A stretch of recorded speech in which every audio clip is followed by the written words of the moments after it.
Hi everyone, so today is my rhinoplasty part 2 Q&A. Today I'm just going to be going through questions I've been getting a lot from Instagram, realself.com, and also Facebook, because recently I posted on a makeup Facebook page and they were talking about rhinoplasty and stuff, and so I decided to put my picture there, and I've been getting like a ton of messages from Facebook ever since then, and I posted that last week.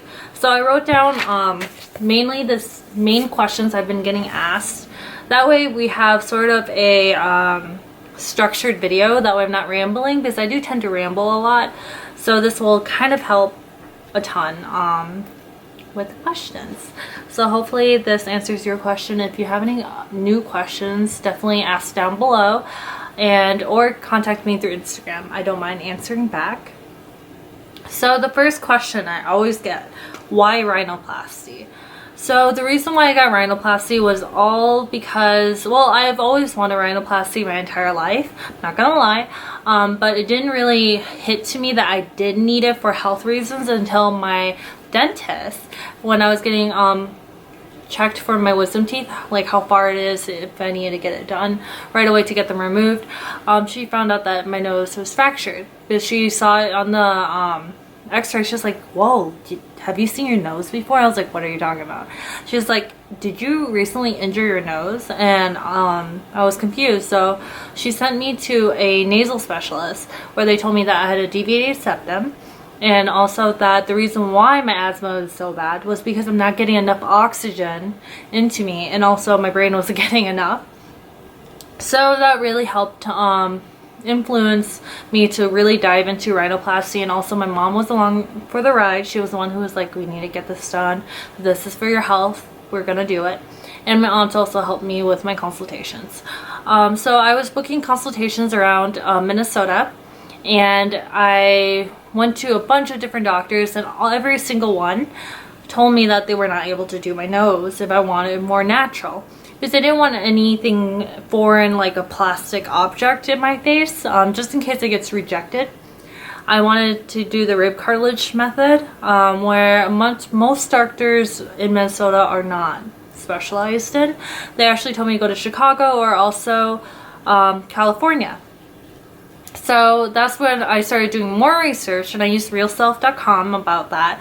I researched a bunch of different doctors, and I did consultations via Skype with them, and then the only doctor that really stood out was Dr.yoo. And the reason why Dr.yoo stood out was because he was very comfortable when he was talking to me, and also I guess it kind of helped that dr.nassif like popped up in the back and said hi to me.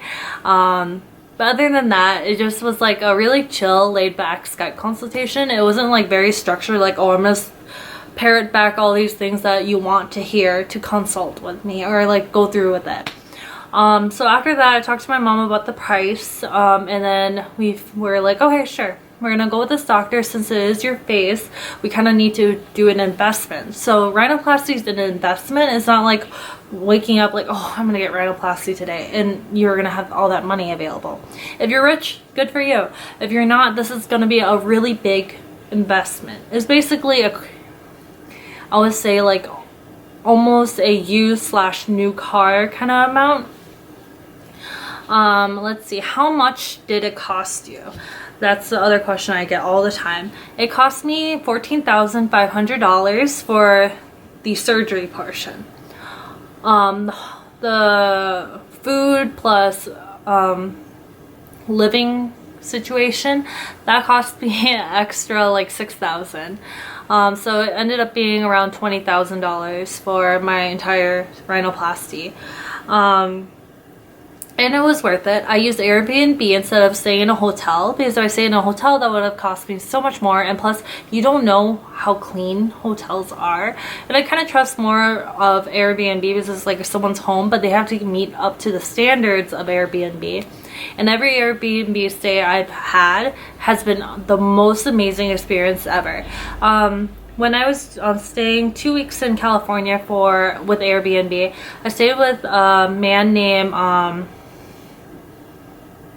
Julio, yeah, and he was like an author or something like that, and then it was kind of cool to get to know him, also have him help me find things around the area. Like I needed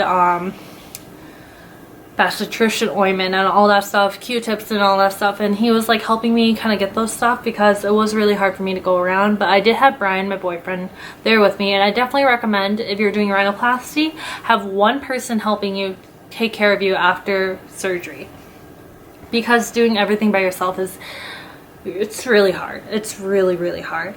Let's see. The next question I had was, does your rib hurt? No, it doesn't hurt. They did extract it right here, and I'm not sure if you can see the scar. Yep, right there. It's only an inch. I don't put scarring cream on it, so it's really my fault that it's not fading. But I really don't care. I kind of like showing it. It's kind of like my badge of honor. My badge of honor. It's like a badge saying like, hey, yeah, I got rhinoplasty. No, it didn't hurt. And I did this method and all that stuff. I don't know. I think it's cool. But that's me personally. I'm pretty sure if someone else is like, oh my god, a scar, honestly, follow its instructions, apply the scarring cream on that area, and you'll be fine. I got lazy. I'm not gonna lie to you. Let's see. Next question was, are you happy with it? Yes, I'm very happy with my nose. And honestly, everything that I wanted to be done was done correctly. My nose is much straighter. I'm able to breathe a lot better. The only downside would be probably that my allergies are a lot stronger, just because I'm able to breathe in the pollen a little bit more. I get like really bad, not sinus infections, but I get a lot of nose boogers and mucus up here. So I always have to grab a long Q-tip that's sanitized, I guess, and then stick up my nose, take it out, and it'll be long boogers, but it's really satisfying to get out. So it's really just one little thing that I don't like, but it gets fixed by allergy pills, so it's not like it's permanent and I can't deal with it. Honestly, it's just taking a simple pill and it's all gone. Let's see. Next question. Do you want to get anything else done? Not gonna lie, yes, but it's not rhinoplasty. I don't want to get a revision. There's no reason to get a revision. The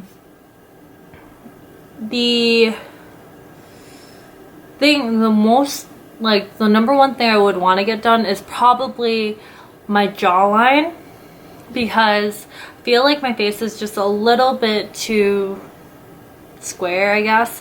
I kind of want more of a feminine face, like, but that's honestly like the last thing on my list. Like, I really don't need surgery. I'm probably not gonna get it done until I'm like 30, 40, whenever I want to, like, kind of, I don't know, go through with it. This is a really intensive surgery. They have to shave down your jaw and everything, so I'm just kind of like, yeah.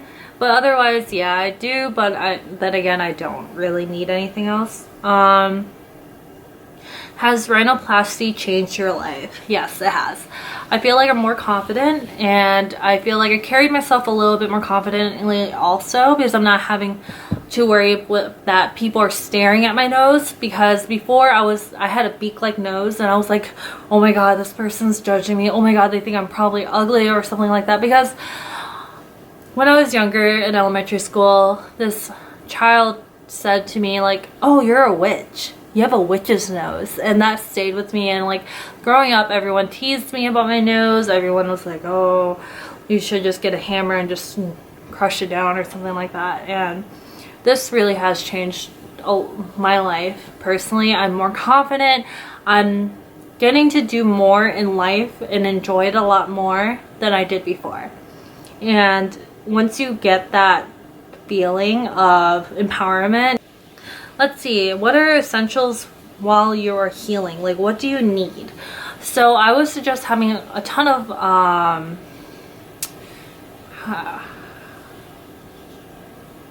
so what do you need while you're healing? I definitely suggest getting hydrogen peroxide. They do give it to you, but I recommend buying a big bottle of it from Target. A lot of Q-tips. You're gonna need so many Q-tips, you're gonna blow your head off. But that's gonna help you with cleaning. And also you're gonna need a lot of face wipes and also body wipes, because the first week when your cast is still on your nose, you can't get it wet. So it's to clean yourself. You can clean your body in the shower, but the steam starts to loosen up that cast. So I just try to avoid it. So I will just like cleanse my body, but then if I really need to, I'll go into a bath. But otherwise, your hair, pretty gross for a while. I did bleach my hair beforehand. I recommend if you're gonna bleach your hair and they're gonna do diced fascia, please don't. They're gonna put betadine in your hair and it's gonna be brown for a while, but my hair did end up going back to a blonde. But for that time being, I had blonde and then that brown spot. So it's not really worth it. And plus, if you're doing eyelash extensions, don't do it before surgery because you're gonna look wonky. But then again, since you can't wear makeup for a while, having eyelash extensions did help me a lot with my confidence going around with my cast on my nose, because I was covering my mouth and nose with a face mask. So I had to wear a face mask for the first couple of weeks just because it was so sunny in LA, and you need to protect it from the sun or else you're gonna get really bad sunburn because your skin is fresh, it's new, and you don't want to damage your nose. So definitely don't do that. Have lotion, and also, let's see, I don't, honestly, those are essentials I need. And also get protein drinks because you're gonna need that energy, and if you don't have that energy, you're gonna faint, and that's not fun. I actually fainted the day after surgery because while Brian was cleaning my stitches and stuff with the hydroxyl peroxide, I held my breath. And please don't hold your breath while cleaning your nose or cleaning anything on your after surgery, because I fainted. It was the most embarrassing thing. I was late for my appointment. I was actually really bad. I was like late to my appointment all the time, but I'm getting better, I promise. But yeah, those are basically the questions I get most often. How much it costs, why did you choose it, and basically, did it change my life? I know it's a really quick video, but I feel like these questions are asked the most, so I feel like I could just, you know, give them this video and have them watch it instead of me like typing every little thing, especially with my life is getting a lot busier. And I have a full-time job, so it's a little bit harder now than before. Before I was still in school, but now that I'm done with school and doing my big girl job, I really don't have that much time to answer that many questions that fast. So hopefully that helped. Thank you for watching. I will be putting Dr. Yoo's information down below, and also my Instagram, my Snapchat, and also my Facebook. If you ever have any questions, contact me through there. YouTube is a little bit harder for me to reply back, since sometimes YouTube doesn't even let me reply back to people, which is really weird. I don't know why. But yeah, thank you for watching. Bye.